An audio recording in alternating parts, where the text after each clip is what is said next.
Hey YouTube, how's it going? It's the Common Collector, and today I'm showing off my newest version of Batteryman. So this is a Danger Batteryman deck, also featuring Thunder Dragon. So without further ado, we're just going to get right into it. I did a more basic deck profile on this a while ago, but this is more of the updated version, which contains Dangers, Nibiru, and Hand Traps. So just a little bit more of a competitive version and doesn't really even break the budget. So I'm not going to go ahead and explain every card here since I sort of did that in my other video, but running with 3 9 volts, 9 volt to add to hand, and 3 solars. I tried to kind of bump this down to 2, but I kind of realized with the way that I had this deck set up that solar does work better at 3. So I do like keeping that at 3 in order to pitch other stuff and to get that extra token. The token is so nice for when you get your fuel cell onto the field. So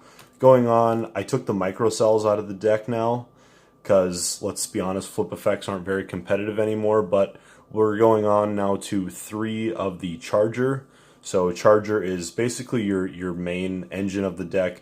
He special summons, so you special summon 9 volt will add to hand, and you keep going forward. So, and again, going on into 3 fuel cell. You have to keep fuel cell at 3 because if you can get 2 of them in your hand, you're pretty well off to finish off your opponent. And going on again into the 2 industrial strengths. So, and keeping it with the last deck profile, the 3 Thunder Dragons. Thunder Dragon to stay in this deck just because it helps you to thin out the deck so much, and getting Colossus onto your board is just really, really handy. So moving on to some of the newer cards in the deck, I'm running 3 Nibiru. Now Nibiru is your easiest card to side out in case you're playing up against something that isn't going to be that this isn't very viable against. But yeah, I really do like having the 3 Nibiru in there because it can stop your opponent, and also one good thing is that this does give you a tribute on your turn for Charger or Fuel Cell if you got a bad hand, but hopefully you're going into a Charger and then that can extend your plays as well, unless your opponent does attack and destroy the Nibiru with their token. But if you play your cards right, hopefully you'll be able to end up with Nibiru still on your board on your turn. Next going on, we've got 3 Ash Blossoms. So these are the reprints from Dual Devastator. So I really like having the 3 Ashes in here. This is a good addition because in my budget version, it just wasn't competitive enough that you need to stun your opponent. So if you're getting off some things like stopping your opponent with either Nibiru or Ash, then that means that when it comes to your turn, you're just going to have so much more potential to be able to OTK. So going on now into the Dangers, I'm running 3 of the Danger Mothman. Now in my other video, I was running Dark World Dealings, but now I've switched to Danger Mothman. Mothman is basically the same thing, that when it gets discarded, you get to draw a card. You and your opponent get to draw a card, and then you ditch a card. So I just really like that effect. You can set up your graveyard for industrial strength and whatnot. You can and even for either way, when you're using the Dangers, you can get rid of your Thunder Dragons that are sitting in your hand that you don't really need anymore. And going on into 1 Danger Chupacabra. So I'm just running the 1 Danger Chupacabra because it is a level 4. And I do like keeping the level 4s in this deck. But then also these just become extra tributes for your Charger in case you don't draw into your Monarch Stormforth. Okay, moving on with the spells, running 3 Short Circuits in here. Now, I bumped Short Circuits up to 3. Somebody asked me on my last deck profile, why aren't you playing Short Circuit at 3? And I really couldn't give them a good answer. I think I was always playing it this way back in college, and, you know, after careful consideration, if you want to get that effect off every duel, or at least as often as possible, you got to play that at 3. It does get a little bit cloggy, but, I mean, that destroying your whole opponent's field, it's basically like a Regeki and a Harpy's Feather Duster all in one. So playing that at 3 is pretty nice. So moving on, 3 of the Monarch Stormforth. You got to have 3 of this in here. You've got like at least you have 9 targets with that. You have your 3 Thunder Dragons, which you would never really do, but you have your 3 Chargers, which would be your main targets, as well as your fuel cell as a backup. So I really do like Stormforth at 3. Going on 2 card advance, messing around with like card advance and maybe like even adding in possibly like a double summon or something is possible, but I still like card advance at 2. With the Monarch Stormforth, this gives you like 5 alternate ways to tribute summon on your turn. Going on 2 Pot of Desires, I bumped that up from my last deck profile. I just really like the 2 Pot of Desires to make sure that you draw in your combo pieces rather than stuff like an Upstart Goblin or anything. And then going on 2 Battery Charger and 1 Monster Reborn. Battery Charger is basically the archetype Monster Reborn. So if I like running this at 2 and 1 because that means that you'll probably essentially see that once per duel. Battery Charger at 3, not very necessary, because if you don't get anything to pitch anything, if you can't set up your graveyard, then those just get really cloggy. But basically, if you can have your Charger use Solar's effect in order to send a 9-volt into the graveyard, send your 9-volt, use Battery Charger to special summon it. 9-volt can add either Batteryman Charger or Fuel Cell, depending on what you have in your hand. But if you add Fuel Cell, then that means that you can special summon that due to his own effect, and then that means that you have a good amount of damage on the board. So, and that's just sort of like a 2-card combo that's pretty easy to pull off. And if you have a short circuit in your hand, then that means that you're going to be able to deal some serious damage. So anyways, we're going to get on to the extra deck now.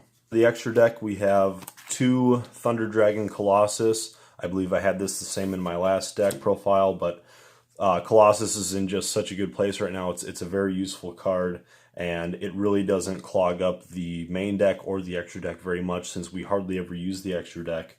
And I mean, hey, if you can afford Pot of Extravagance, go for it, but otherwise you can just run Desires in here. But theoretically, Pot of Extravagance could be utilized in this deck because you don't use the extra deck as much. Going on some Summer Summoner and Hippo Shinogen, just because you got your Thunder and your Lights in the deck. Nightmare Cerberus and Phoenix to get some spot removal if you can't get your short circuit off. Along with Decode Talker, Boral Sword, Saryuja, and Underclock Taker. Underclock Taker in here just to get a potential higher attack in case your opponent is sort of running a high beat stick deck. Then you could potentially get out Underclock Taker and add that onto your Charger or something, soup Charger up, and go in for the win there. And then I do play a few of the XZs, so Photon Strike Bouncer and Adrius. Photon Strike Bouncer is so good in here with your fuel cells, since you can special summon so many fuel cells per turn. That's not a once per turn effect or anything. He's just so easy to turbo out.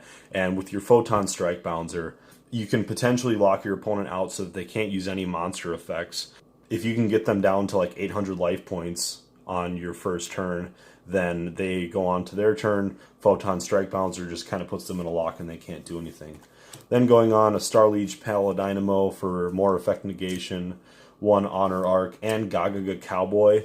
Now, Cowboy is something that we haven't seen for a while, but, Cowboy is really essential, or is very useful in case if you end your turn with a 9-volt and Solar. It can be very helpful, especially because Fuel Cell goes to the graveyard at the end of the turn. So, essentially, you get out Cowboy and get rid of another 800 life points of your opponents. Hopefully that'll be enough to finish them off, or it'll get you at least a little bit closer. But now we'll go into just a few of the quick combos. So as I noted before, a very simple combo that happens quite a bit is if you start off your turn with Solar and Battery Charger. This time I'm going to add a Fuel Cell into the mix. So if we start our turn with Solar, pitch 9-volt into the graveyard, and then activate Charger to bring back 9-volt. 9-volt can now add a second Fuel Cell into hand, summon the 1 Fuel Cell, summon the second, and now that means that you are going to have 42, that would be 57 and 7,700 damage on the board if your your fourth card in your hand was short circuit, you could wipe the board theoretically, and then at the end of your turn, just take those two, and then you can go into cowboy and do 800 damage, detach for game. And now lastly, just for fun, a theoretical 5-card combo that you can do with the 5th card being short circuit just as your backup would be 9-volt, fuel cell, card advance, and battery charger. So the way that you'd want to start your turn, summon your 9-volt. 9-volt could add charger into your hand. Activate your card advance. You can then go through your deck and look at the top 5 cards of your deck, but it really doesn't matter. Usually you can, just in case your opponent would have some sort of a negate, but assuming that our opponent doesn't, we're just going to summon charger, tributing with our 9-volt. Then charger can add us, or special summon a solar. Solar can then pitch fuel cell into the graveyard, special summon our other fuel cell, activate short circuit to wipe our opponent's board, and then follow that up with battery charger. We can then, or solar would also get a Batteryman token onto the board, which would add an extra 300 onto charger. That means that you could push for 42, this would have 0 attack, but 42, 57, and then this sitting at 3,300 attack would be an exact 9,000 damage. So, but that'll be it for the deck profile today. Let me know what you guys thought in the comments. I will definitely be doing some live duels or dual flexus on this in the future, but yeah, just let me know what you guys thought. I'm very excited to see how this deck will progress. Hopefully it could someday get some support in the future. Who knows? That's probably a long ways away, but anyways, we'll catch you guys later. Thanks for hanging. Oh, nice. Hey, I just caught a... Oh, yo, do we got any batteries?